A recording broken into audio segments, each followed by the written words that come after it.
Yeah, it's a great moment for the guys and for the program.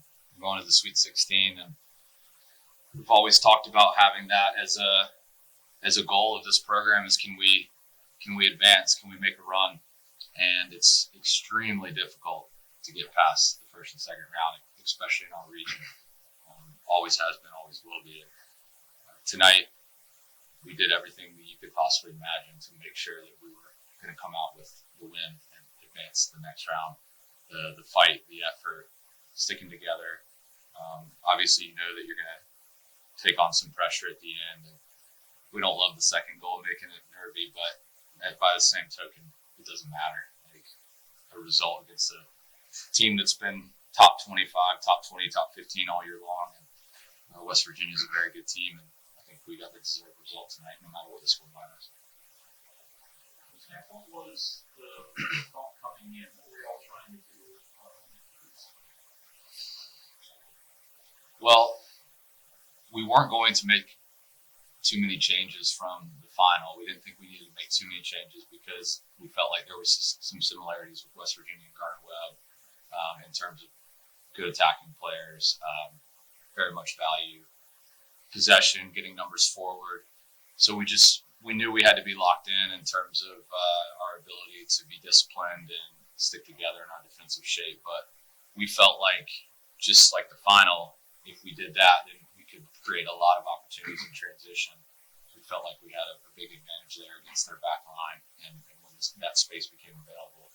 And that's the way it played out. The guys did a very good job of executing. But yeah, we knew we were going to have to play a very well-rounded game, and we were going to have to be very much locked in for 90 minutes because West Virginia, as they've shown all year long, they can score goals in bunches. But tonight we did enough. Let's start off the way that you said. You lost 4-1, capitalized on opportunities, were not able to free and hang on. How good was it to start off that way, and how many you have to chase? Yeah, you always want to score first half goals. You always want to, I think, gain momentum from a positive start. And clearly, the first goal, you gain momentum, you get the second goal, and you go into halftime 2-0, and it's a dream scenario in an NCAA tournament game. But with that, you also have to recognize that it just empowers the other team to take even more risk, to put more numbers forward, to forget about maybe their defensive solidity and be very much willing to go man-to-man in the back and throw everything your way because they have 45 minutes or their season's over. So we had to be cognizant of that coming out of halftime. We didn't want to just set up shop for 45 minutes, and we still needed to make sure we posed a threat going back at them. And fortunately enough, that showed 7 minutes in with the third goal. And then from there, it was like, okay, we gave it about 10 minutes to see if we could keep pushing. And clearly, against a good team like West Virginia, you're going to have to defend from there. And don't love giving up 2 goals, but hey, the guys did enough, and that's all that matters. Just defensively, I mean, Josh, I think we're pretty safe in here, but overall defensively, pretty solid.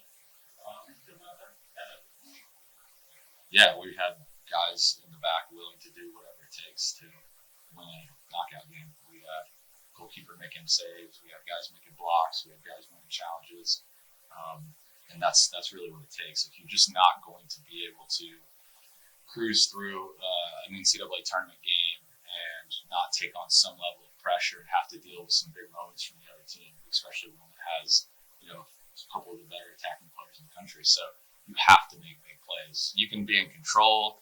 You can feel really good about the way 95% of the game's going, but you have to have guys that are willing and committed enough to step up and make the biggest of plays in the biggest moments, and we certainly did tonight. It's rare that you have to fight for a player. How tough is it to fight for a guy in this town? Yeah. Sorry, my wife's calling, wondering where I am. Marcus he's a really, really great player, and it's not just the goals. He makes a lot of things happen for his team, brings so many other guys into play. He is really, really tough to deal with in terms of his link-up play and balls in the air, flick-ons. So he's a guy that you can't just say, oh, he's going to pop up for goals. Like, you have to really do a good job with him in the run of play as well.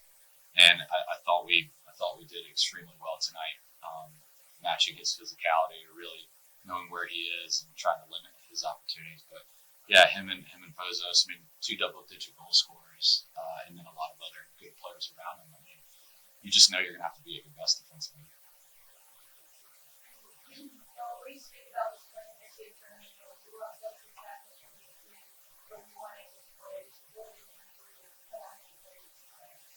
Yeah, I mean, honestly, I say this all the time, but it's been such a long time coming. Like, I owe everything to Coach Haines, the staff, and the university as well. And, like, they gave me a chance when no one else did. Going into the portal, I had very little attention.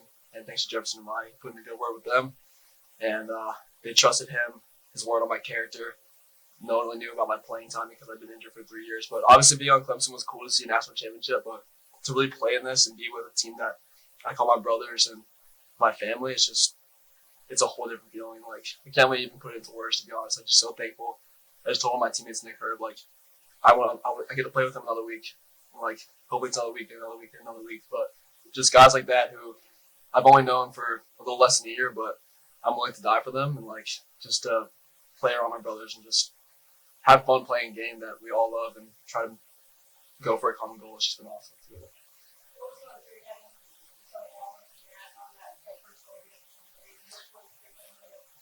Yeah, I mean, haven't scored much in my college career, so it was awesome. But I mean, Cohen Johnson had a crazy ball out to me, which is awesome. And like, just it's not even the goal itself, just the feeling of going to the corner and celebrating with my teammates around me. It's next level and something very few people get to experience. And like, for that to be the one, and then the 2 others to move us on to the next round just means the world. And I just want to do anything to keep playing this game. You know, I think these last 2 games, right? For us, for your Big South Championship game on the biggest stage, and you score again today in the second round on the biggest stage.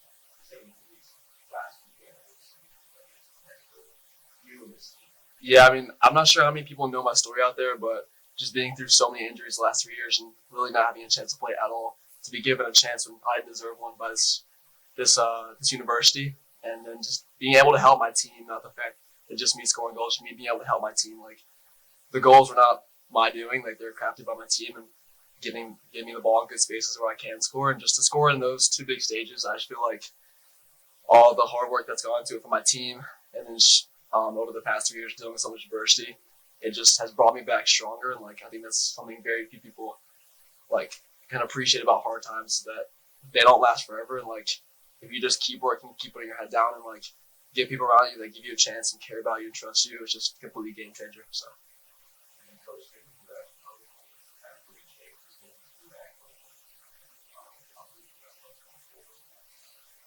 Well, I watched him walk up with the ball and take Jeff off of it, so I was like, oh boy, he's about to have a go here. And we know we can hit him, but it's not something that you train every day. You know, you're not exactly going out and hitting 40-yard free kicks on the regular. So it's just one of those big time moments that we'll remember for a long time, that a guy was willing to step up and make a big time play. And I mean, it's one of the most insane free kicks I've ever seen. And to do that on that stage, yeah, I love it for Mo, because he's dealt with a lot of injuries this year and hasn't been able to consistently be out there as much as we had hoped and he had hoped. So for him to come up so big in these last few games, whether it's closing the game out, ball winning, defensive work, or to come up with that kind of free kick to put us ahead 2-0. Yeah, I'm just I'm thrilled for him. This is his last season in college soccer, and yeah, he's making some memories.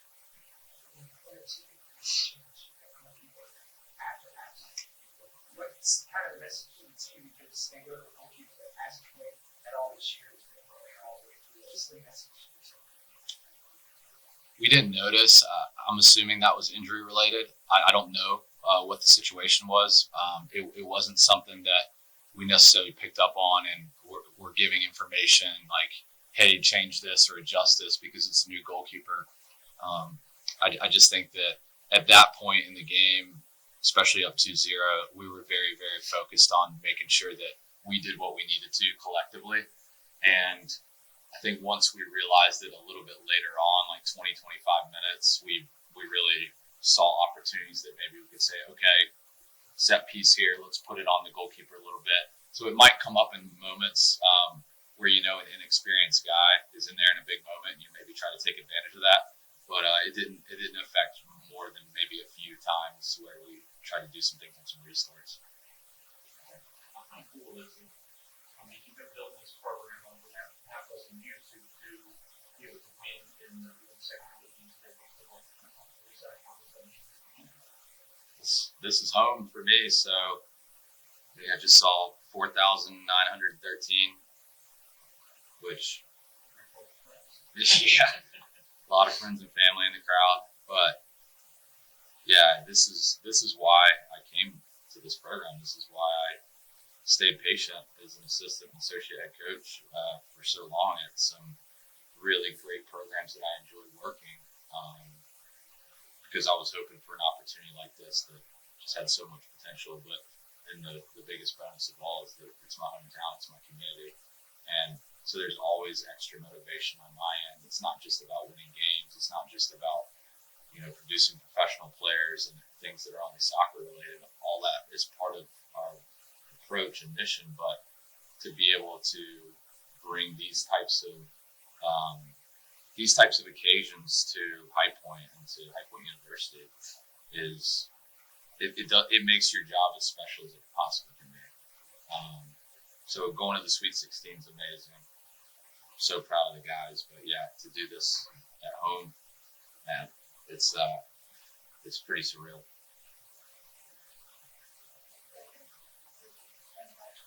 Thank you. Thank you guys, appreciate you.